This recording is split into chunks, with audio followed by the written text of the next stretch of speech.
So ESPN have essentially confirmed. They have confirmed that Caitlin Clark will not play in Unrivalled. Like, obviously, they've tried to do everything they could to make the most of the situation. They tried to make the most of Caitlin Clark not playing by hinting everything and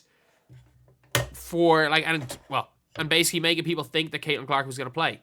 And unfortunately, for some, if you just like Caitlin Clark playing, she's not going to be playing. But at least it means it's less likely she gets injured before the WNBA season.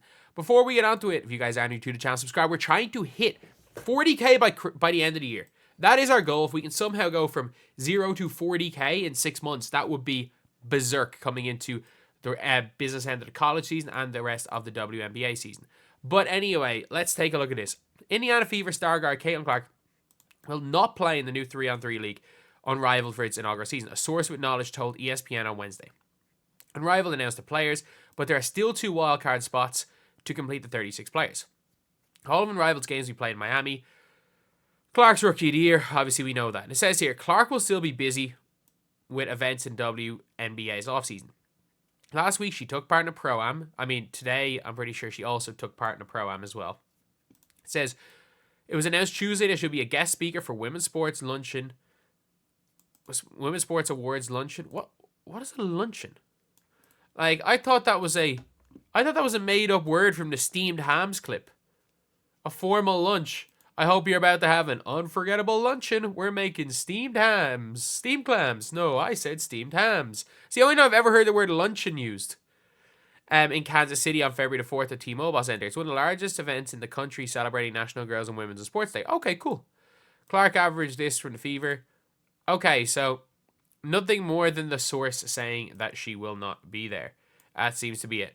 Breaking news, obviously, from ESPN Women's Hoops. I don't think ESPN would report it if it was wrong. And good, now leave her alone. And the thing is, Caitlin Clark had been asked about it, and she never fully said no. She was like, we'll see. I guess maybe she was like, look, I'm not playing, but look, if you want to use your hype to grow the league, I just won't say anything. And I don't think ESPN would be saying this. So response, she effing told you all 4 months ago. She didn't, I think 2 weeks ago she said we'll see. No shock there between speaking arrangement and golf outings. She's not going to play that much more golf, but I do think when it comes to the speaking arrangements, I think that she'll make way more money at those speaking arrangements. That's just the reality of it. I think she's going to make way, way more money just talking and being at these things and then doing her own workouts. In a corresponding move, TNT has announced Unrivaled games have moved to 2 a.m. Pacific time. Source closed the decision. We figured no one would be watching anyway, so why don't we just move the games to a time no one knows if they're being played? Dear Lord. Ratings will be good, but they could have been much better. I don't think the ratings are going to be good. Do you want to know why I don't think the ratings are going to be good? It has been however many hours. They effectively announced the teams. These are going to be... this is the amount of people that are going to go out of their way to watch this. Because at the same time, with the Unrivaled selection, it has 30,000 views. It genuinely, I'm not joking. It has about 30,000 views. And that's the thing with all this, is it's so there's about 30,000 people that care enough in 4 hours to watch this happen. And at least now is the time where you're going to see the views at their highest. Because you can say, oh, these people were in work. That's been 4 hours. Most people have had their lunch break. And there's about 30,000 people that have watched.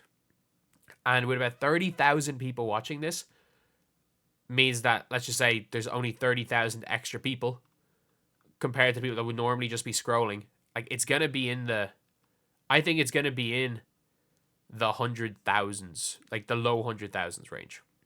Which you could say is a good thing, but, it would go into the 500,000-600,000 if Caitlin Clark was there. And I genuinely think it might be in the low 100,000 because the WNBA draft was more viewed than any of the games. And if it was released a YouTube video, you guarantee it would still would get 1 million views like that. But yeah, so obviously, at least the saga is over with for people that are interested. Fine. Yeah, I thought it was incredibly likely, but look, the saga is over, and now I have to Um, like, I have to pay up my end of the bargain. I promised in a bet. I was that confident. And I have to buy some of the most overpriced... I might have to buy what might be the most overpriced merchandise ever. And it is... I said I'd buy an Angel Reese jersey. Do they not even have... They only have stuff for four of the teams. Am I right in saying they only have stuff for 4? I know. I might need to pay $35. What team is she on? Is she on the Rose? Okay, if she's on the Rose, this is kind of a nice t-shirt. So I might have to go and... Ooh, I actually kind of like this t-shirt. Or this hoodie. And the prices aren't that crazy either. So if there's no Angel Reese jerseys, I'll buy something for her team. That was my thing that I was like, I'm gonna buy an Angel Reese jersey if they don't. But yeah, so at least the future Unrivaled. You have the poster already. Like, yeah, it is mad that like 3 of the 4 biggest draws aren't in it. Okay, 3 of the 4. I will say Fee Collier has, over the course of the season, like when everyone talks about, oh, Caitlin Clark, her eyes are gonna really help people's popularity. It didn't help anyone more than like it didn't help anyone more than Fee Collier, let's be real. But yeah, so it's over. The Caitlin Clark to Unrivaled saga is, I'm not gonna say absolutely 100% officially over, but it's almost certainly over. So who do you guys think are going to be the last two like spots? I'm thinking, I don't know, maybe is like Meg Gustafson's around and she's a relatively big name because of the Iowa fan base. There's no one that I could think of, because they were putting that like bottom pot, which is like the weaker players, and maybe they're looking for guards, or like, I have no idea. I have absolutely no idea who these last 2 players could be. So let me know in the comment section who you guys think they are. Like, Gustafson would have been one of my predictions, and then Alicia Clark would have been one of my predictions. But Alicia Clark is playing in Athletes Unlimited. So yeah, it does become a very, very, very interesting last 2 spots. But again, I don't see it being any superstar players. I think it's probably just going to be 2 WNBA role players. Who knows? Maybe Cheryl Swoops will come back and play.